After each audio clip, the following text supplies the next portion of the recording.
He didn't look like someone who belonged, not to the rows of polished shoes and pearl necklaces, not to the manicured lawn where military pride stood tall in brass buttons and gleaming badges, not to the crowd already whispering before he took his third step past the entrance gate. He was just an old man in a faded marine jacket, the kind that had stories stitched into every torn seam.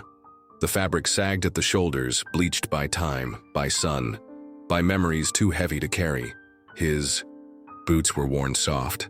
His gait was slow, not from weakness, but from the quiet gravity of someone who had once walked through fire and lived to tell no tales.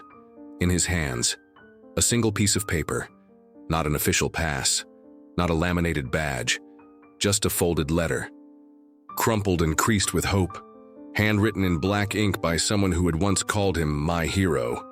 "Dad, please be there, front row. I want you to see me walk across that stage." He didn't ask for anything more than what was already his seat, his moment, his son. But the rope was drawn firm, and the young woman in a navy blue blazer stepped forward. "Sir, this section is for immediate family. Do you have credentials?" He raised the paper. She frowned. "I'm sorry, we can't accept this. Please move to the general audience area." The silence around them wasn't loud, but it had teeth. A few heads turned.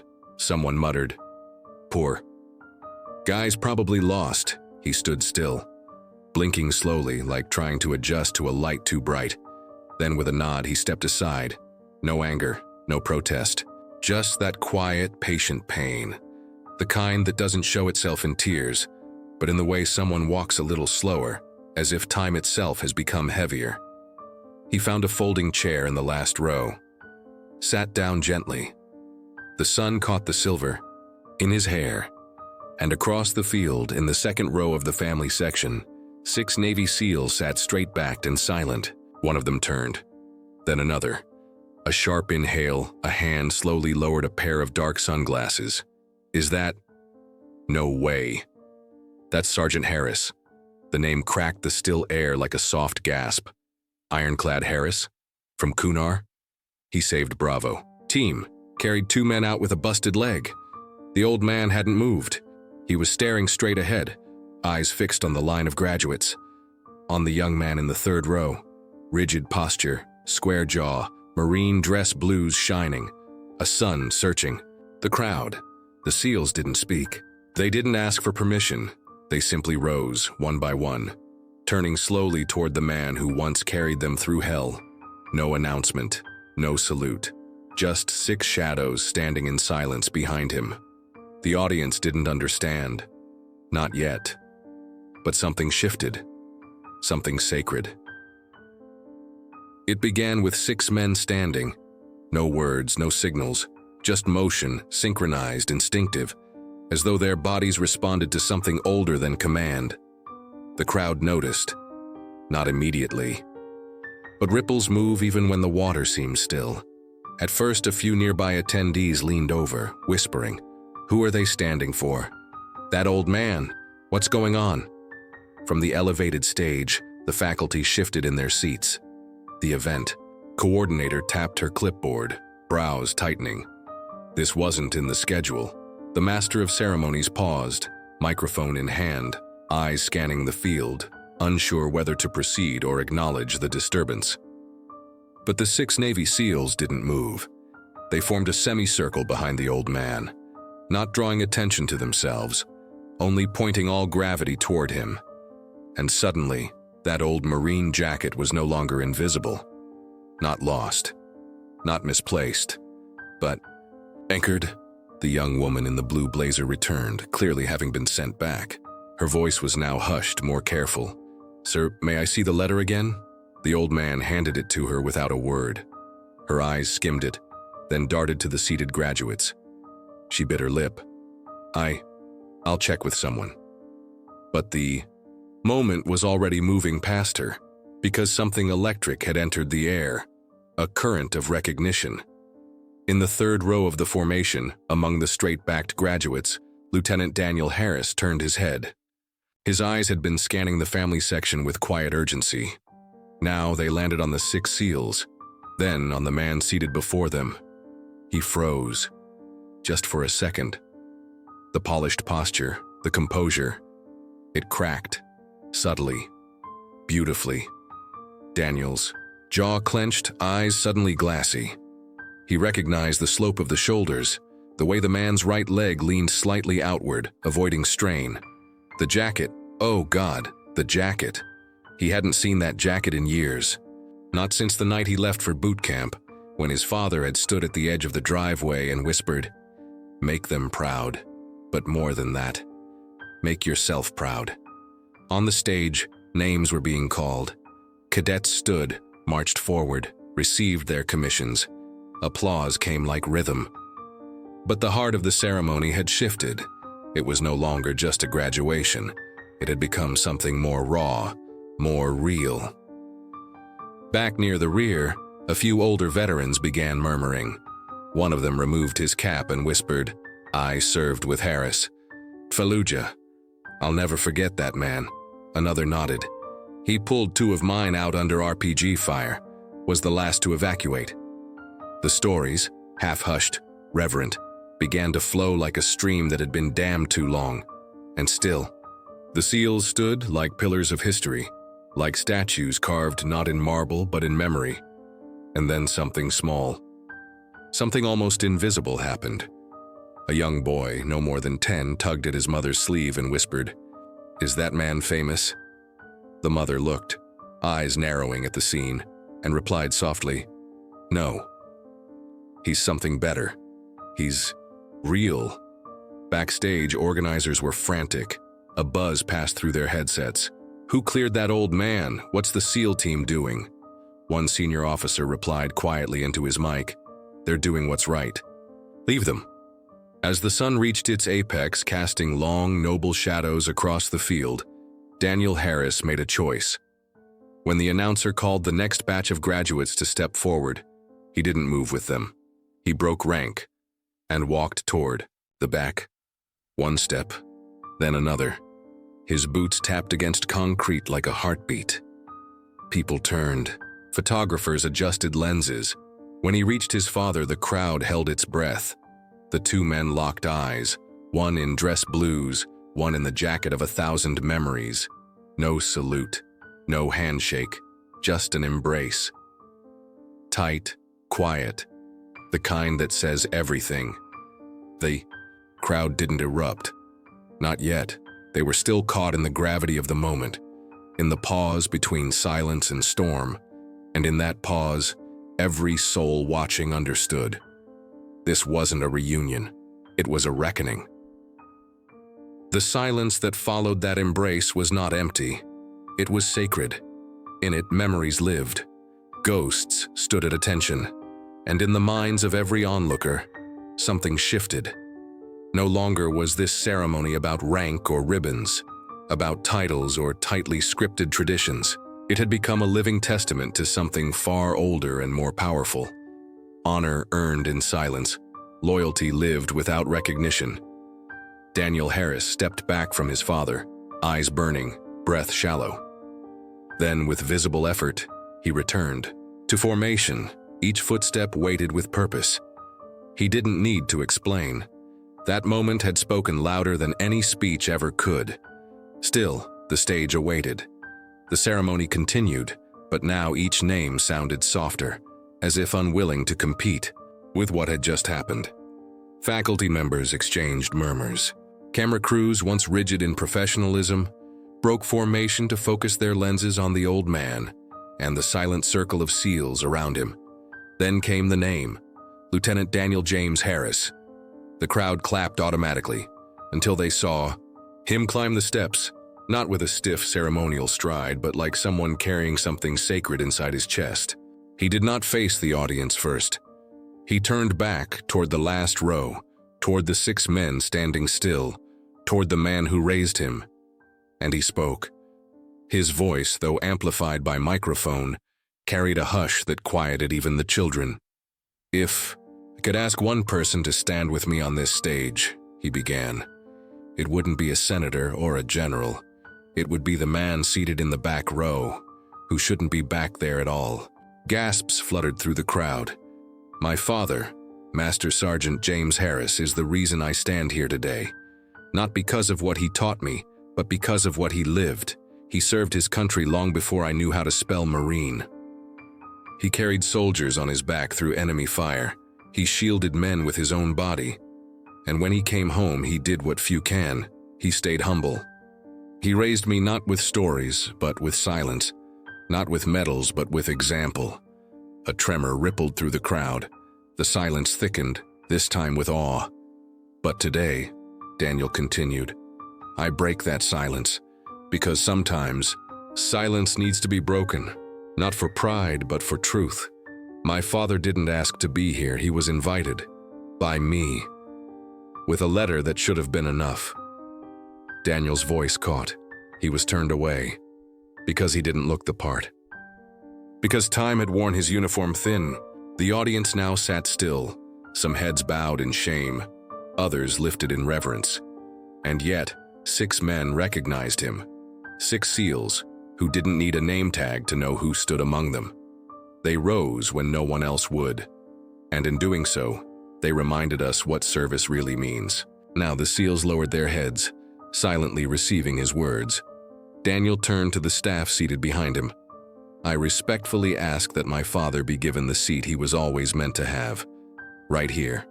The dean hesitated, then stood, walked to the microphone. Master Sergeant Harris, she said, voice measured but rich with feeling. On behalf of this institution and all who stand in its shadow, please join us at the front. The camera found him again. He didn't move right away, almost as if uncertain. Could this be real? But then slowly, he stood. Not with arrogance, not with ceremony, just a quiet dignity. He stepped forward. The SEALs stepped aside to let him pass, not with words but with reverence. Every eye followed his steps, and as he reached the front row, the entire left wing of the audience rose. Applause erupted, not wild or showy but thunderous and clean, like waves crashing in rhythm. The kind of applause that isn't for show, but for truth. He was seated beside the dean, but his eyes never left the stage. He watched his son standing, tall, clutching his commission. And then came a pause in the program, a final surprise. The announcer returned to the mic, voice tight with emotion. In light of today's events and by special approval, we present an honorary recognition. A folded flag was brought forward, carried by 2 officers, the same kind reserved for heroes lost in combat. But this one wasn't draped in sorrow. It was given in gratitude to Master Sergeant James Harris for valor beyond duty and humility beyond measure. The flag was placed in his lap. He didn't smile, but his fingers, trembling slightly, held it like something fragile. The applause this time was quieter, not because it was lesser, but because some things are too holy for noise. And through it all, Daniel stood tall, not just a graduate, but a son, a witness, a bridge between the past and the present, between the battlefields of old and the honor of today.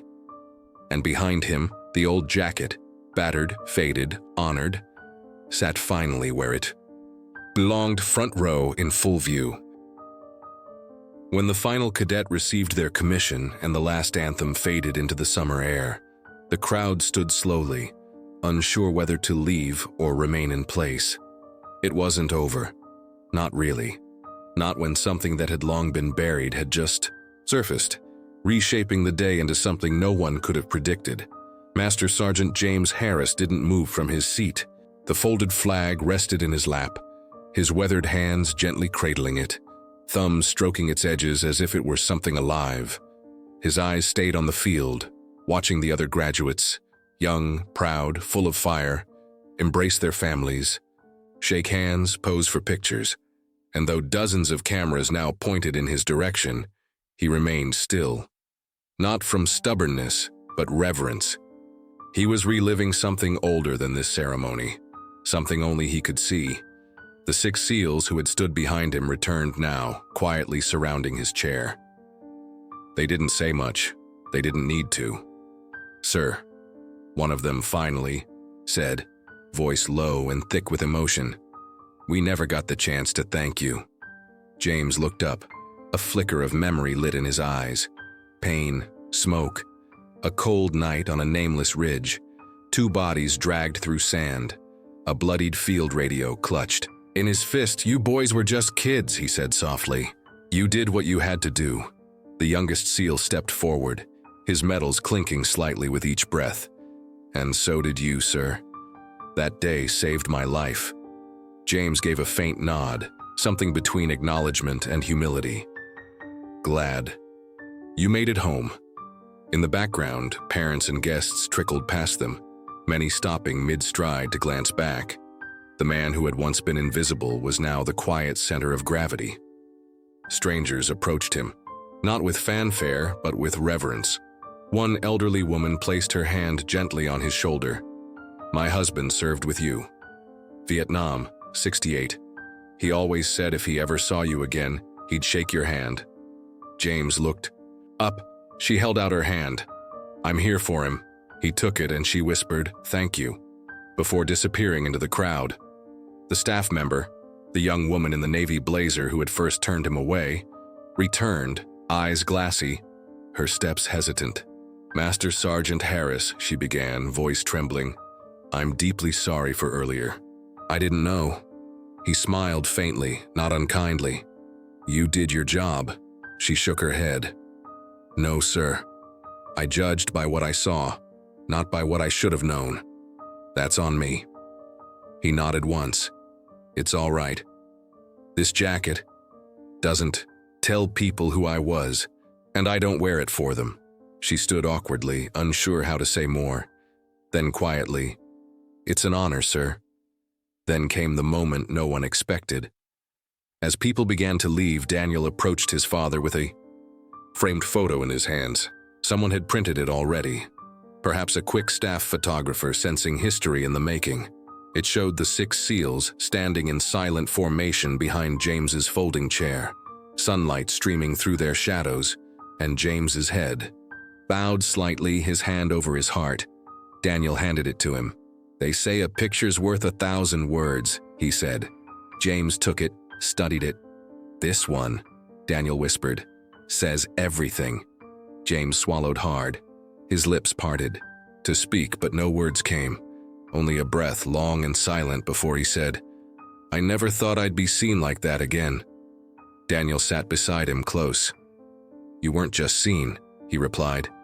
"You were remembered." All around them, something quieter than applause echoed. Respect, not demanded, not forced but freely given. One graduate paused on the way out, removed his cap and placed it over his heart as he passed. Then another, and another. It spread like wind. Through a wheat field, wordless, spontaneous. A gesture simple and pure, some saluted, others simply nodded. A few paused to whisper thank you as they passed. But no one, not a single soul, looked away. And as the chairs emptied and the music faded, the man who had once sat alone in the back row now sat at the heart of the field, surrounded not by rank or protocol but by something deeper, a silent, steadfast kind of love, the kind that only truth can earn. That evening, long after the crowds had left and the field had been swept clean of confetti and footprints, a video surfaced online. No music, no edits, just raw footage. It opened with the 6 Navy SEALs rising, one by one, then widened to show the old man in the battered Marine jacket, seated alone in the last row. The caption was simple. A hero showed up quietly. 6 men stood so the world would see him. By midnight, it had 4 million views. By morning, 15. Comments poured. Like a flood, gritty, grateful, broken-hearted. "I served with men like him. They never ask for credit. Shame on the system for pushing him aside. Praise for those who stood up. That's what courage looks like. That's what a father looks like." Across the country, and soon, across oceans, the image of James Harris sitting quietly, wrapped in humility and shadowed by 6 silent sentinels, burned its way into collective memory. But James, he didn't check the views. He didn't open his phone. He sat on the back porch of his modest house that evening, watching the sun drip slowly below the horizon, holding the folded flag on his lap like a newborn. The photo Daniel had given him sat framed beside a jar of spent shell casings and old service coins. "You all right, Dad?" Daniel asked, pulling up a chair beside him. James exhaled slowly. Still letting it land, Daniel glanced toward the framed photo. "I've never seen them stand like that for anyone." James shook his head. "Wasn't about me." Daniel turned. "Yes, it was." James looked down at his calloused hands, lined with scars so old they had no memory of pain. "For a long time, I didn't think any of it mattered. The things we did, the people we lost. We came home and it was like silence swallowed everything." He paused, and I was fine with that. I didn't need the world to clap, just needed to know I did right. Daniel leaned in, voice soft. "You did." There was another pause, but this one didn't hurt. It felt like breathing after holding your breath too long. Then Daniel said something he hadn't before. "When I was 10, you never came to school plays or sports games. I thought it meant you didn't care." James flinched. "Just barely." "I know now," Daniel continued. "You didn't want to be seen limping. You didn't want anyone to ask." James didn't speak, but his throat moved like he had swallowed something sharp. "I used to wish I had a dad who showed up loud. But now," Daniel reached out and placed a hand over his father's. "I'm proud you showed up quiet. Proud that today the whole world saw you anyway." James looked at him, eyes glassy with something too old to name. Then a smile, worn and tired but real, tugged at the corners of his mouth. "You stood on that stage today," he said. "You didn't just wear that uniform, you carried it." Daniel nodded. "Because you showed me how." The wind stirred slightly, brushing through the trees like a passing spirit. Somewhere in the distance, a screen door creaked, a child laughed, and the world kept moving. But in that little space on the porch, time held still. That week, the Academy invited James back for a formal ceremony, a plaque, a permanent seat reserved in his name. He declined gently. "Let that seat be for the next man like me, but let them recognize him the first time." Instead, he donated his jacket, creased, frayed, and still dusted with Afghan sand, to the Academy's museum. Not as a relic, but as a reminder. Some warriors don't shout, they whisper. Listen closely. The inscription on the plaque beneath it read, "Master Sergeant James Ironclad Harris." For those who served, were forgotten, and remembered anyway. Months later, a new class of cadets stood on that same field. Before the ceremony began, the speaker pointed to the back row and said, "Wherever you go, whatever you become, never forget the ones who sat back there. The quiet ones, the ones who didn't ask to be seen, but who deserved to be remembered." And from that day forward, every graduation ended the same way, a moment of silence, for the unseen, for the unthanked, and always, always for the ones who showed up quietly. If this story moved you, if it stirred something quiet and deep inside, don't let it fade when the screen goes dark. Look around. There are silent heroes all around us, in worn jackets, behind quiet eyes, walking through life without applause. Take a moment to honor them, not with noise, but with presence, with a nod, a thank you, a seat saved. Share this story so the world remembers those who never asked to be seen. Tag a quiet hero in your life. Let them know they were never invisible, because sometimes the loudest salute is the one given in silence.